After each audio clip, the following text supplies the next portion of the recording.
లోకరక్షకుడు, శాంతిదూత, కరుణామయుడు యేసుక్రీస్తు ప్రభు జన్మదినాన్ని పురస్కరించుకొని ఈరోజు యావత్ ప్రపంచం మొత్తం కూడా ఈ యొక్క ఫెస్టివల్ని జరుపుకుంటుంది. కాబట్టి V3 న్యూస్ V3 ప్రేక్షకులతో పాటు ప్రపంచ దేశాల్లోని క్రైస్తవ ప్రజలందరికీ క్రిస్మస్ శుభాకాంక్షలు. క్రిస్మస్ అంటే ఏమిటి? క్రిస్మస్ ఎప్పుడు పుట్టింది? యేసు ఎందుకు పుట్టాడు? ఈ అన్ని సందేశాలను మనం ఈరోజు తీర్చుకోవడం కోసము మనతో పాటు ఉన్నారు స్టూడియోలో ప్రముఖ pastor reverend doctor Srinivas Naik, అలాగనే శ్రీమతి సుజాత శ్రీనివాస్ నాయక్ గారు ఉన్నారు. So praise the Lord sir. Praise the Lord అండి. సార్, ఈ అసలు క్రిస్మస్ అంటే ఏమిటి? క్రిస్మస్ ఎప్పుడు పుట్టింది? క్రిస్మస్ అంటే ఇందులో రెండు మాటలు మిళితమై ఉన్నాయి సార్. Christ, mass. మాస్ అంటే సెలబ్రేషన్, అంటే క్రీస్తు యొక్క జననమును సెలబ్రేట్ చేసుకోవడమును క్రిస్మస్ అని అభివర్ణిస్తారు. ఓకే, అసలు ఎప్పుడు పుట్టింది క్రిస్మస్ అనేది? ఈ పండుగ ఎప్పుడు పుట్టింది? మనము ఒక పండుగ ఆచారముగా చేసుకోవడము అనేది ఎప్పుడు పుట్టింది అని చెప్పాలనంటే క్రీస్తు శకము 4వ శతాబ్దం ప్రారంభంలో పుట్టింది అని చెప్పాలి. యేసుక్రీస్తు పుట్టిన తర్వాత ఆయన 33 సంవత్సరాలు మాత్రమే ఆయన శరీరధారిగా జీవించారు. ఆ తర్వాత ఆయన శిలువ మరణము పొంది 3వ రోజున మరణాన్ని గెలిచి మరి సమాధిని గెలిచి తిరిగి లేచారు. ఆ తర్వాత 40 రోజులు తన శిష్యులకు, తనను విశ్వసించిన వారికి ప్రత్యక్షతలు, దర్శనము ఇస్తూ 40 రోజుల తర్వాత ఆయన పరలోకమునకు ఆరోహణుడై వెళ్ళిపోయారు. ఆయన యొక్క అనుచరులు, యేసు ప్రభువును నమ్మిన ఆయన శిష్యులు ఆ శుభవార్తను, యేసుక్రీస్తు వారికి ఇచ్చిన సందేశమును ప్రపంచమంతా వ్యాపింపచేశారు. అయితే ఆ కాలంలో ఈ రోమియులు ప్రపంచాన్ని ఏలుతూ ఉండేవారు. ప్రారంభంలో రోమియులు క్రైస్తవ మతమును, క్రైస్తవ మత విశ్వాసులను చాలా భయంకరంగా హింసించారు. అయితే కాన్స్టాంటైన్ అనే ఒక రోమా చక్రవర్తి క్రీస్తు శకము 312-15 ఆ మధ్య కాలంలో ఆయన క్రైస్తవుడయ్యాడు. ఆయనకు కలలో మరి క్రీస్తు కనిపించాడని, తను యుద్ధానికి వెళుతూ ఉన్నప్పుడు సిలువ జెండా ఆయనకు కనిపించింది, తనకు జయము తప్పక వరిస్తుంది అని ఆయన నమ్మి ఆ యుద్ధానికి వెళ్ళాడు. ఆ యుద్ధంలో తను జయం పొంది ఆ తర్వాత క్రీస్తును తను నమ్మడమే కాకుండా రోమా ప్రపంచంలో రోమా ప్రభుత్వము చేసే ఆనాటి ప్రపంచం మొత్తములో అధికారిక మతముగా క్రైస్తవ్యాన్ని ప్రకటించాడు. సో ఆ తరువాత నుంచి మరి అందరూ కూడా క్రీస్తు యొక్క జననమును ఉత్సవముగా చేసుకోవడము, తర్వాత అనేకమైన పండుగలు చేసుకోవడము ప్రారంభించారు. సో పండుగ ఎప్పుడు స్టార్ట్ అయింది అని అంటే 4వ శతాబ్దము వరకు ఇప్పుడు మనం చేసుకుంటున్నట్టుగా చేయడము అనేది లేదు అని చెప్పొచ్చు. అంటే ఇప్పుడు క్రీస్తు అసలు ఎందుకు పుట్టాడు, అలాగనే క్రీస్తు జన్మస్థలం ఎక్కడ ఉందంటారు? క్రీస్తు ఎందుకు పుట్టాడు అనేది అసలు ఒక మాటలో చెప్పడం కష్టము. ఒక మాటలో చెప్పాలి అని అంటే యోహాను సువార్త, బైబిల్లో యోహాను సువార్త 3:16 అనే ఒక వచనము చాలా పాపులర్ బైబిల్ వర్డ్స్. సో అందులో ఏమంటాడు, ఏమని ఉంటుంది అనంటే, దేవుడు లోకమును ఎంతో ప్రేమించెను కాగా తన అద్వితీయ కుమారునిగా జన్మించిన ఈ యేసునందు ఎవరైతే విశ్వాసం ఉంచుతారో వారు నశించకుండా ఉండుట కొరకు ఆయనను అనుగ్రహించెను అంటాడు. అంటే యేసుక్రీస్తు ఎందుకు వచ్చాడు అంటే నశిస్తూ ఉన్న మానవాళిని రక్షించడానికి, పాపము నుండి శాపము నుండి విమోచించి వారికి ముక్తిని, మోక్షమును మరి నిత్య జీవమును ప్రసాదించుట కొరకు యేసుక్రీస్తు ఈ లోకానికి వచ్చాడు అని చెప్పవచ్చు. ఆయన మరి మీరు అడిగిన ఇంకొక మాట, ఆయన ఎక్కడ జన్మించారు? ఇప్పుడు మనము యెరూషలేము అందరికీ తెలుసు, ఇశ్రాయేలు దేశము యొక్క క్యాపిటల్ ఇప్పుడు క్రొత్తగా జెరూసలేమును ఇజ్రాయెల్ క్యాపిటల్ రాజధానిగా కొన్ని దేశాలు గుర్తించి మార్చారు కూడా. సో ఆ యెరూషలేముకు సుమారు ఒక 10 కిలోమీటర్ల దూరంలో దక్షిణమునకు, యెరూషలేము నుంచి దక్షిణమునకు ఒక 10 కిలోమీటర్ల దూరంలో బెత్లెహేము అనే ఒక పట్టణం, చిన్న పట్టణము ఉన్నది. ఆ బెత్లెహేము అనే పట్టణంలో యేసుక్రీస్తు జన్మించారు. అంటే ఇప్పుడు యేసుక్రీస్తు ప్రభువు కన్యకకు జన్మిస్తాడని చెప్పేసి అంటారు కదా, మరి కన్యకకే ఆయన ఎందుకు జన్మించాల్సి ఉంది? ఇది ఒక థియలాజికల్ క్వశ్చన్. సో దేవశాస్త్రపరమైన క్వశ్చన్. క్రైస్తవ విశ్వాసానికి పునాది సిద్ధాంతము ఇది మీరు అడిగిన ప్రశ్న. అయితే చాలామంది దీన్ని క్రైస్తవులు నిజంగా వాక్యమును బైబిల్ని పఠించి గ్రహించిన వాళ్ళైతే తప్పకుండా అర్థం చేసుకుంటారు.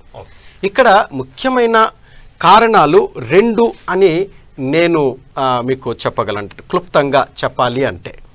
మొట్టమొదట యేసుక్రీస్తు ఎందుకు పుట్టాడు అనే దాంట్లో మీరు గమనిస్తే మానవాళి పాపము యొక్క కారణంగా పతనమైంది. సో బైబిల్ ప్రకారము దేవుడు సృష్టి చేసిన తర్వాత ఆది మానవులు ఆదాము హవ్వలు దేవుడు తినొద్దు అని చెప్పిన నిషేధించిన ఆ ఫలమును తిని వారు పాపం చేశారు. సో వాక్యానుసారంగా బైబిల్ పరంగా దేవుని యొక్క నియమం ప్రకారము పాపము చేసే ప్రతివాడు కూడా శిక్షను అనుభవించాలి.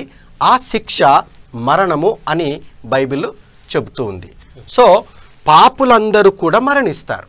ఈ మరణాలు 2 రకాలుగా ఉంటాయి. ఒకటి శారీరక భౌతిక మరణము, రెండవది ఆత్మీయ మరణం. మరణము అంటే మన ప్రాణము మన యొక్క దేహమును విడిచి వెళ్ళడాన్ని మరణముగా మనం చెప్పవచ్చు. రెండవ మరణము అంటే దేవునికి మన ఆత్మ శాశ్వతంగా దూరం అయిపోవడాన్ని రెండవ మరణము లేక నరకానికి వెళ్ళడము అని మనం చెప్పవచ్చు. సో యేసుక్రీస్తు వచ్చిన కారణము ఆ నరకానికి వెళ్ళే మానవాళిని రక్షించాలి. సో రక్షించాలి అంటే ఎవరు రక్షించగలరు అనంటే కేవలము పాపము లేని ఒక వ్యక్తి మనకు బదులుగా, అంటే పాపులముగా శిక్షకు లోనైన మన కొరకు, మనల్ని విడిపించడం కొరకు పాపరహితుడు మరణించాలి. మనుషులందరూ ఆదాము కడుపున పుట్టిన వారందరూ కూడా పాపులే. సో పాపము లేని నరుడు ఈ లోకంలో ఎవరు లేరు. కనుక దేవుడే శరీరము ధరించి నరుడిగా ఈ లోకంలో అవతరించాల్సి వచ్చింది. అదే క్రిస్మస్ యొక్క ముఖ్యమైన సందేశము. సో మరి అలా అవతరించాలి అనంటే మనం ఒక విషయం గమనించాలి. మనమందరం కూడా తల్లి తండ్రి ఇద్దరి యొక్క కలయిక ద్వారా జన్మించాం. కాబట్టి తండ్రి యొక్క అంశను మనం పొందుతూ ఉన్నాం. అలా పాపం మనకు సంక్రమిస్తుంది. సో కన్యకకు యేసు జన్మించడం అనేది చాలా ప్రాముఖ్యమైంది. ఎందుకంటే ఆయనకు పాపం అంటకూడదు.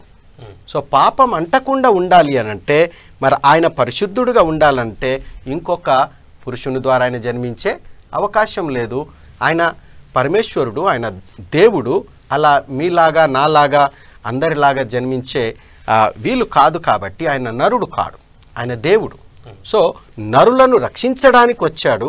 కాబట్టి పాపరహితుడుగా పరిశుద్ధుడుగా జన్మించుట కొరకు ఒక నిజాయితీ పరురాలైన పేద యవనస్తురాలు, మరి ఆమెకు ఏమంటారు ప్రదానం చేయబడింది. పెండ్లయ్యి ఇంకా వాళ్ళు భార్యాభర్తలుగా జీవించడం మొదలు కాలేదు. కానీ వారు పెళ్లి కాకుండా ప్రదానం చేయబడిన ఒక యవన స్త్రీ కన్యక మరియ గర్భములో ఆయన గర్భము ధరించి మనలాగే నవమాసాల తల్లి మోసింది. పరిశుద్ధాత్ముని శక్తి వలన ఆమె గర్భము ధరించింది అని బైబిల్ చెప్తుంది. ఆయన వచ్చాడు కాబట్టి మనుష్య రూపంలో, నరుని రూపంలో వచ్చాడంట. ఎగ్జాక్ట్లీ. సో మనుషులను రక్షించాలి అంటే ఆయన మనిషి కావాలి. సో అయితే ఆ మనిషి పరిశుద్ధుడై ఉండాలి. కాబట్టి కన్యకకు జన్మించడం అనేది చాలా ప్రాముఖ్యమైన అంశం. మేడం సుజాత పాస్టర్ గారు, మీరు పాటలు బాగా పాడతారని చెప్పేసి అంటారు. మీరు బంజారా కులం నుంచి యేసుక్రీస్తు ప్రభుని నమ్ముకున్నారు కదా, బంజారా పాటలు ఏమైనా పాడతారా క్రిస్మస్ సంబంధించింది? ఒక పాట పాడండి. సత్తేరో దేవ్ సారీ జగేరో బాళా యేసు యోచ, సత్తేరో దేవ్ సారీ జగేరో బాళా యేసు యోచ, जय कन हम बोला रे वो बापू तो राज रे जय जय कन हम बोला रे याडी मरिया योसेफ सोवज पंट पाच गो याडी मरिया యోసేపేర్ సోవర్స పంట పాచగో. చాలా చక్కగా పాడాను. సో నిజంగా మీ గొంతు కూడా అద్భుతంగా ఉంది. అయితే సార్ ఇంకొకటి, ఇప్పుడు క్రిస్మస్ పండగ అంటేనే పశువుల పాక ఇది వినిపిస్తూ ఉంటుంది. అంటే క్రీస్తు పశువుల పాకలోనే పుట్టాడు, నిజమంటారు? క్రిస్మస్ వేడుకలు, దైవ కుమారుడు అనే క్రీస్తు పశువుల పాకలోనే ఎందుకు పుట్టాల్సి వచ్చింది? ఇప్పుడు క్రిస్మస్ వేడుకలు అనగానే డ్రామాలు, స్కిట్స్ చూడగానే చిన్నపిల్లల చేత చక్కగా పేదవారి లేక గొల్లవారి వేషం వేపించి పశువుల కాపర్ల వేషం వేపించి డ్రామాలు వేస్తారు. సో బైబిల్ ఏం చెప్తుంది అనంటే, ఈ మరియా యోసేపులు ఈ బెత్లెహేము వారు కారు. వాస్తవానికి ఆ సమయంలో వాళ్ళు నజరేతు అనే ప్రాంతము, ఉత్తర ప్రాంతంలో ఉండేవారు. సో వారు ఈ జనసంఖ్య నమోదు చేసుకోవాలి అని చెప్పి ఆనాటి రోమా చక్రవర్తి ఔగుస్తు ఆజ్ఞ ఇవ్వడము వలన వారి యొక్క వంశస్థులు దావీదు వంశంలో వారు కాబట్టి వారు బెత్లెహేంకి వచ్చారు. వారిలాగే అనేకులు ప్రపంచవ్యాప్తంగా ఉండే యూదులు బెత్లెహేంకి వచ్చారు. అది చిన్న పల్లెటూరు. సో వారందరికీ వసతి దొరకలేదు. వాళ్ళు సత్రాలు తిరిగారు, అక్కడక్కడ స్థలం వారు వెతికారు, కానీ ఎక్కడ దొరకలేదు. కాబట్టి బైబిల్ ఏం చెప్తుంది అనంటే, యేసుక్రీస్తు పశువులో పాకలో పుట్టాడా అంటే అలా నేరుగా చెప్పడం లేదు, కానీ మరియా తన తొలిచూలు బిడ్డను కని పశువుల పాకలో, ఒక పశువుల తొట్టిలో పాత బట్టలు పేర్చి అందులో పరుండజేసింది బాలయేసును అని చెప్తూ ఉంది. కాబట్టి యేసుక్రీస్తు ప్రభువారు పశువుల పాకలో జన్మిస్తాడని చెప్పేసి, పేదవాడిగానే జన్మిస్తాడని చెప్పేసి ముందుగానే బైబిల్లో ఎక్కడైనా రాస్తుందా? పశువుల పాకలో జన్మిస్తాడు అనేది అయితే బైబిల్లో ఉన్నట్టుగా నాకైతే జ్ఞాపకం లేదు. ఆయన బెత్లెహేములో జన్మిస్తాడు అని మాత్రం ప్రవచనం ఉంది. మరి క్రీస్తుకు పూర్వము సుమారు 450-500 సంవత్సరాలకు క్రితమే మీకా అనే ప్రవక్త ద్వారా అది ప్రవచింపబడింది. అయితే పశువుల పాకలో క్రీస్తు జన్మించుటకు బలమైన కారణం ఏమిటంటే, ప్రజలందరికీ ప్రభువు అందుబాటులో ఉండాలి. ప్యాలెస్లో జన్మిస్తే మరి పేదవారిని రానియరు కదా. అందుకని ఆయన అందరి దేవుడు, ఆయన అందరికీ అందుబాటులో ఉండాలనే ఉద్దేశంతో ఆయన పశువుల పాకలో ఉన్నాడు, వెళ్ళి దర్శించండి అని దేవదూత గొర్రెల కాపర్లకు చెప్పినప్పుడు వాళ్ళు వచ్చి ఈ శిశువును, బాలయేసును పశువుల పాకలో వారు కనుగొన్నారు. అసలు ఇప్పుడు అందరూ క్రిస్మస్ అంటే డిసెంబర్ 25వ తేదీనే జరుపుకుంటున్నారు. అంటే యేసుక్రీస్తు ప్రభువారు నిజంగా 25 డిసెంబర్ నాడే పుట్టాడని ఏమైనా బైబిల్లో కానీ ఏదైనా ఆధారాలు ఉన్నాయా దీనికి? ఇది ఈ మధ్య కాలంలో బాగా డిబేట్ అవుతూ ఉన్న ప్రశ్న రామారావు గారు. సో మరలా ఒక దైవ సేవకునిగా, వాక్యము నేర్చుకునే ఒక బైబిల్ విద్యార్థిగా మాత్రం నేను ఈ విషయం చెప్పగలను. యేసుక్రీస్తు బెత్లెహేములో పుట్టాడు. ఆయన కన్యక అనే మరియకు పుట్టాడు. ఆయన పుట్టిన తర్వాత పశువుల పాకలో పరుండబెట్టారు. ఆయనను గొల్లలు దర్శించారు. సుమారు 1-2 సంవత్సరాల తర్వాత జ్ఞానులు దర్శించారు అని బైబిల్లో ఉంది. కానీ ఆయన డిసెంబర్ 25నే పుట్టారు అని మాత్రం బైబిల్లో లేదు. అయితే చరిత్రకారులు, ఆనాటి క్రైస్తవులు సుమారు 2వ శతాబ్దంలోనే ఒక రోమా క్రిస్టియన్, క్రైస్తవుడైన రోమా చరిత్రకారుడు, ఆయన పేరు నాకు గుర్తుండి సెక్స్టస్ జూలియస్ ఆఫ్రికనస్. సెక్స్టస్ జూలియస్ ఆఫ్రికనస్ అనే చరిత్రకారుడు, ఆయన అంతా కూడా బాగా ఈ రిసర్చ్ చేసి ఆయన జన్మించిన తేదీని 25గా నిర్ణయించాడు. ఆ తర్వాత ఇంతకుముందే చెప్పినట్టుగా మరి కాన్స్టాంటైన్ అనే చక్రవర్తి క్రైస్తవుడైన తర్వాత కూడా మరి అనేకులు క్రీస్తు జన్మస్థలమును, తర్వాత ఆయా సిలువ వేయబడిన స్థలమును, ఇంకా అనేకమైన ప్రాంతాలను వాళ్ళు గుర్తించి అక్కడ ఆయా స్థలాల్లో మరి చర్చి మందిరాలు కట్టడం కూడా జరిగింది. సో వారి యొక్క రీసెర్చ్ని బట్టి కూడా డిసెంబర్ 25నే యేసుక్రీస్తు జన్మించాడు అని మనము వాళ్ళందరూ కూడా ఒప్పుకొని ఆ తేదీని నిర్ణయించారు. అయితే ప్రాబ్లం ఎక్కడొస్తుంది అన్నానంటే చరిత్రలో డిసెంబర్ 25న ఇంకా వేరే దేవతల పేరున సెలబ్రేషన్స్ అయ్యేటివి. కాబట్టి క్రిస్మస్ ఆ రోజు ఎందుకు చేసుకోవడము అని అభ్యంతరాలు తెలుపుతూ ఉంటారు. కానీ క్రైస్తవ్యము అధికారికంగా ప్రపంచవ్యాప్తంగా వ్యాప్తి చెందకముందే మరి అనేకమైన హింసలకు లోనవుతున్న సమయంలోనే ఆ డిసెంబర్ 25 క్రీస్తు జననముగా నిర్ణయించబడింది. ఈ డిస్ప్యూట్ ఎందుకు వస్తుంది అనంటే మనకు ఇప్పుడు వాడే గ్రెగోరియన్ అనే క్యాలెండర్ మనం వాడుతున్నాము. ఆ క్యాలెండర్ చాలా సంవత్సరాల తర్వాత, వందల సంవత్సరాల తర్వాత నిర్ణయించబడింది కాబట్టి మనకు ఆ డేట్స్ డిస్ప్యూట్స్ వస్తూ ఉన్నాయి. ఓకే, సో ఇంకో క్వశ్చన్ మేడంని అడుగుతాను. అంటే మీరు మీ పిల్లలు అమెరికాలో కూడా వెళ్ళి చదువుకున్నారు, 3 పిల్లలు, 2 ఆడపిల్లలు అలాగనే ఒక బాబు అని చెప్పేసి తెలిసింది మాకు. అంటే ఈ పిల్లల విషయం అంటే మేము విన్నప్పుడు చాలా బాధపడ్డాం కూడా. సో అంటే పిల్లలు లేరంటున్నారు కదా, అంటే చనిపోయారని చెప్పేసి అంటున్నారు కదా, అసలు ఏం జరిగి ఉండొచ్చు చెప్పండి, అంటే ఎలా జరిగింది? ఓకే, అంటే అక్కడ దయచేసి బాధపడవద్దు. ఇన్సిడెంట్ ఎలా జరిగిందంటారా? ఇంకా అక్కడ మా ఫ్రెండ్ వాళ్ళ ఇంట్లో ఉంచాము వాళ్ళను. క్రిస్మస్ హాలిడేస్కి వచ్చారు వాళ్ళు. ఇక నైట్ అంతా క్రిస్మస్ ట్రీ అంతా డెకరేట్ చేసి అంతా ఇది చేసేసి 11:30కి అట్లా పడుకున్నారు వాళ్ళు. క్రిస్మస్ రోజే, క్రిస్మస్ ముందు రోజు అంటే ఇవాళే ఈ రోజు కరెక్ట్ 2 సంవత్సరాలు. ఇండియా కాలమానం ప్రకారం 24th, అమెరికన్ కాలమానం ప్రకారం 23rd నైట్. ఈ రోజుకి 2 years అవుతుంది. అయితే వాళ్ళు పడుకునే టయానికి క్రింద మరి అంటే అక్కడ చాలా చలి ఉండే. అయితే ఒక ఫైర్ పెడతారన్నమాట, ఇంట్లో ఫైర్ ఉంటుంది. ఫైర్ పెట్టినప్పుడు అది కంప్లీట్ బంద్ చేసి పడుకున్నారట. కానీ అందులో నుండి ఒక స్కార్ప్ లాగా వచ్చి నిప్పు రవ్వ వచ్చి ఇది కార్పెట్స్ మీద పడిపోయి కిందంతా కాలిపోయి, ఆ కార్పెట్స్ కిందంతా కాలిపోయి ఆ పొగతోని వాళ్ళు ఊపిరాడక నిద్రలోనే నిద్ర కలిసిపోయింది వాళ్ళ. అంటే మీ 3 పిల్లలే ఉన్నారా, ఇంకెవరైనా అక్కడ ఉన్నారా? మా 3 పిల్లలు, వాళ్ళ హస్బెండ్, వాళ్ళ కొడుకు, అంటే ఓనర్ ఆవిడ, 6 ఉన్నారు, 6 members. వాళ్ళకి ఏమైనా అయిందా? ఆవిడ కూడా చనిపోయింది. మొత్తం 6 ఉన్నారు ఆ రోజు ప్రమాదం జరిగిన సమయంలో. అయితే 4 ప్రభు దగ్గరికి వెళ్ళిపోయారు, 4 ప్రాణాలు పోయినాయి.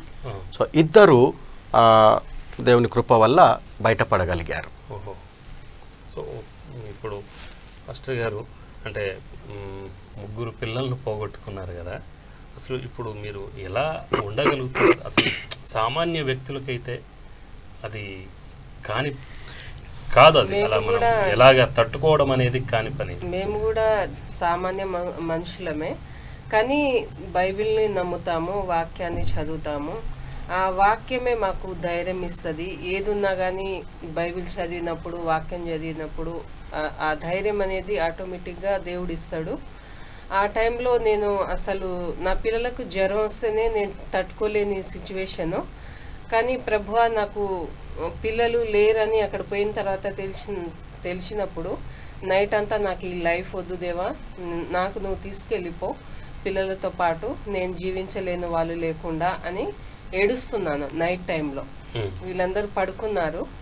అప్పుడు ఆ టైంలో నువ్వు ఎందుకు ఏడుస్తున్నావు బిడ్డ, మరి 17 years 15 years 14 years నీకు ఎంజాయ్ చేయడానికి నేనిచ్చిన బిడ్డలు, నేనిచ్చిన బహుమానం, ఇన్ని రోజులు నువ్వు ఎంజాయ్ చేశావు. చిన్నప్పుడే వాళ్ళకు మరి ప్రభు సేవ చేయాలి, ప్రజల సేవ చేయాలి. ఇప్పుడు మేమే ఏ పరిచర్య చేస్తున్నామో అది వాళ్ళు చేయాలని మేము ప్రేయర్ చేస్తున్నాము. వాళ్ళు అదే డెసిషన్తో ఉన్నారు, అదే ఆశ కలిగి ఉన్నారు. అయితే దేవునికి అడిగా అన్నమాట, ఎందుకు దేవా అంత త్వరలో తీసుకెళ్ళావంటే, బిడ్డ నువ్వు నేను ఇచ్చాను, నేను తీసుకెళ్ళిపోతున్నాను, ఇన్ని రోజులు నువ్వు ఎంజాయ్ చేశావు, ఇప్పుడు వాళ్ళ మరణం ద్వారా, ఈ 3 మరణాల ద్వారా మరి బయటికి వెళ్ళి లోకంలో ఎంతోమంది పిల్లలు చెడిపోతున్నారు. డ్రగ్స్లో కానీ, పాపంలో కానీ, వ్యభిచారంలో కానీ వాళ్ళకు పోయి నిజమైన దేవుడు యేసుక్రీస్తు మరి ఆయన నమ్ముకుంటే ఈ పాపం నుండి దూరం కావచ్చు, లైఫ్ బెటర్గా బతకొచ్చు. మరి చనిపోయిన తర్వాత పరలోకం ఉంది, క్రీస్తు రాజ్యం ఉంది, నరకం ఉంది. ఆ వార్తను వాళ్ళకు వినిపించి ఈ మరణం, ఈ నీ బిడ్డల మరణాన్ని నేను వాడుకుంటా, వాళ్ళకు పోయి ఈ సువార్త చెప్పు. ఈ లోకంలో అంతా ప్రభువారే మీకు ప్రత్యక్షంగా దర్శనం వచ్చి మాట్లాడి, నాకు వాక్యంతో మాట్లాడి, నేను ఇట్లా ఒక క్వశ్చన్ వేస్తే దేవుడు వెంటనే ఒక ఆన్సర్ చేస్తుండు. ఒక క్వశ్చన్ వేస్తే నాకు ఆన్సర్ చేస్తుండు. రెగ్యులర్ మీ ప్రేయర్స్ లో మీరు దేవునికి ఏం అడిగినా కూడా ఆయన ఆన్సర్ చేస్తాడు. ప్రతి విషయానికి దేవుడు మాట్లాడుతూ ఉంటాడు. కాబట్టి ఆయన మీతో దర్శనంలో మాట్లాడటంతో అప్పటి నుంచి మీరు కొంచెం ఫ్రెష్ మైండ్ ధైర్యం వచ్చేస్తుంది. దేవుడు మాట్లాడినప్పుడు ధైర్యం వచ్చేస్తుంది. మళ్ళీ ఏరోప్లేన్ లో వెళ్తున్నప్పుడు మా పిల్లలే ఫోన్ చేసి, మమ్మీ మేము హ్యాపీగా ఉన్నాము, ఆంటీ అంకుల్స్ మాకు చాలా గిఫ్ట్స్ ఇస్తా ఉన్నారు అని అంటే, దేవుడు ఏం మాట్లాడాడంటే పరలోక రాజ్యంలో చాలా గిఫ్టులు ఉన్నాయి, హ్యాపీగా ఉంటది ఆ ప్లేసు, మేము వెళ్ళిపోతున్నాం అనే ఉద్దేశంతో అక్కడ దేవుడు కూడా దర్శనం ఇచ్చిండు. ఈ ప్రతి క్షణం కూడా ప్రతిరోజు దేవుడు వాక్యంతోనే మాట్లాడతాడు, వాక్యంతోనే ఓదారుస్తాడు, మమ్మల్ని నడిపిస్తూ ఉంటాడు. సో ఇప్పుడు మీరు పిల్లలు లేరు, ఇప్పుడు మీరిద్దరు కూడా చేసేది పాస్టర్ వృత్తియేనా? మేము పాస్టర్ వృత్తి అంటే సార్, మీరు అనుకుంటున్నట్టు మేము ఒక చర్చికి మాత్రమే పరిమితం కాదు. ముఖ్యంగా అసలు మా పిల్లల్ని మేము అమెరికాకు పంపించింది మా సమాజ సేవ కొరకు. సో నేను ఇంటర్మీడియట్ చదువుతున్న సమయంలో యేసుప్రభును రక్షకునిగా అంగీకరించి నేను యేసుప్రభు శిష్యునిగా మారాను. ఆ తర్వాత ఆ బైబిల్ యొక్క బోధలు నేను గ్రహించిన తర్వాత నా ప్రజల యొక్క సేవ కొరకు నా జీవితాన్ని అంకితం చేసుకొని సమర్పించుకొని ఆయన సేవ చేయడం మొదలుపెట్టాను. మా పిల్లలు కూడా జాతి క్షేమం కొరకు, జాతి అభివృద్ధి కొరకు, మన ప్రజల అభివృద్ధి కొరకు వాళ్ళు అక్కడ చదువుకొని వచ్చి సేవ చేయాలనే ఉద్దేశంతో వెళ్ళారు.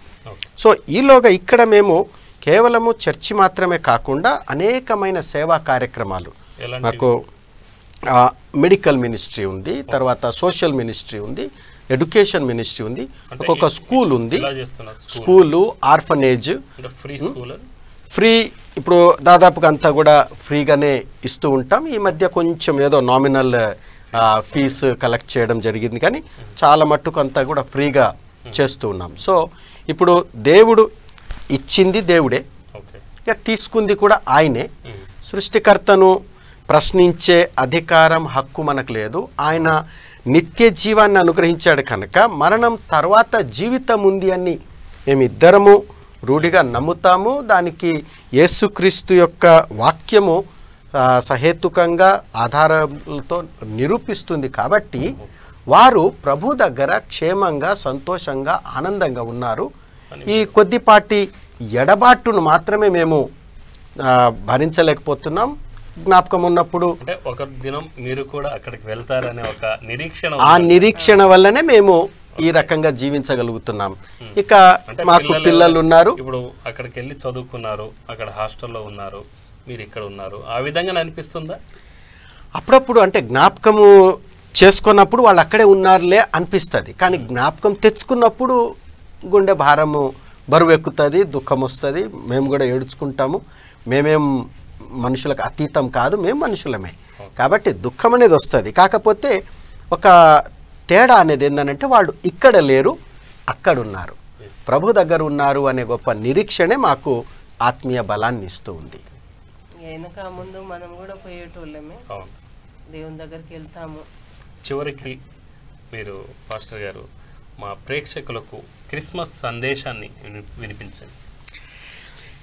V3 న్యూస్ ప్రేక్షకులకు మరొకసారి యేసుక్రీస్తు యొక్క జన్మదిన శుభాకాంక్షలు. మరి ఇప్పుడే వివరించిన రీతిగా యేసుక్రీస్తు ఈ లోకానికి వచ్చింది మనల్ని పాప విముక్తులను చేసి మరి ఈ లోకంలో సంతోషము, సమాధానము, శాంతినివ్వడమే కాకుండా మరణానంతరం అంటే ఈ లోక యాత్ర ముగించిన తర్వాత కూడా ఆయన నిత్య జీవమును ప్రసాదిస్తున్నాడు. అందుకనే నేను ఆయనను అంగీకరించాను, నా భార్య, నా కుటుంబం అంతాను. సో అలాంటి ఆ సందేశము, ఆ శాంతి, ఆ శుభవచనము మీకు కలగాలని యేసుక్రీస్తు యొక్క జన్మదిన శుభములు తెలియచేస్తూ మీ అందరి జీవితాల్లో, కుటుంబాల్లో ఆయన ప్రేమ, శాంతి, సమాధానము విరసిల్లాలని ఆకాంక్షిస్తూ ముగిస్తున్నాము. పాస్టర్ గారు, పాస్టర్ మా నమస్కారం. థ్యాంక్ యూ అండి. మీరు మా స్టూడియోకి వచ్చేసి క్రిస్మస్ సందేశాన్ని చక్కగా వివరించారు ప్రేక్షకులందరికీ. సో ధన్యవాదాలు. రామారావు గారు, థ్యాంక్ యూ. మమ్మల్ని ఆహ్వానించినందుకు మా కుటుంబం పక్షంగా, మా ఆర్గనైజేషన్ పక్షంగా మీకు V3 న్యూస్ మేనేజ్మెంట్ కూడా మా కృతజ్ఞతలు. సో ఇది క్రిస్మస్ సందేశం. సో మరో టాపిక్తో మళ్ళీ కలుద్దాం. చూస్తూనే ఉండండి V3 న్యూస్. లక్ష్యం సమాజ హితం. నమస్కారం.